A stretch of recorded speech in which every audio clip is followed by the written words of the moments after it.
नमस्कार, हांव राजेश वैकुंठ दाबोळकर. जनावरां रानांची गांवांत येवपाक लागली, रस्त्यार पावली, लोकांच्या घरांत पावली. काल तर अक्षरशः एक ब्लॅक पॅन्थर एक्सिडेंटान मेलो. सांग्यार एक वाघ एखाद्या घराच्या बाथरुमान वचून रावलो. हेजे वयल्यान तुम्ही विचार करा, हे गोंयचे राजकारणी आमच्या गोंयचो कसो विध्वंस केला तो पळय. ज्या रानांनी जनावरां रावतालीं पळय, रानां हेंच्यांनी नश्ट केली, ती खंय वयतली? एके सायडीक सांगता विश्वजीत आपूण खंय हेजी सखोल चवकशी करतलो. पॅन्थर कसो मेलो तो ब्लॅक पॅन्थर. अरे चवकशी तुमची जायी करपाक. तुमी सगळी वाट लायली.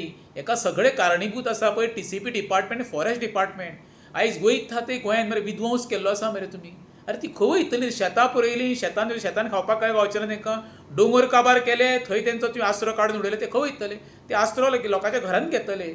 थोड्या दिसांनी म्हाका दिसता जी जनावरां गांव हितून जंगलांत रावता पळय ती प्रत्येकाच्या घरांत घुसतली.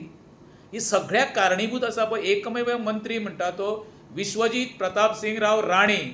जी ती खाती घेवन बसलेलो आसा पळय तूं फॉरेस्ट आनी TCP, आनी तुजी मिसेस आसा ती फॉरेस्ट डिपार्टमेंटाची चेअरपर्सन. हें सगळें मरे तुज्या भोंवतणीच घुंवता आनी हेका सगळ्यांक कारणीभूत आसा तर तूंच, दुसरो कोण ना.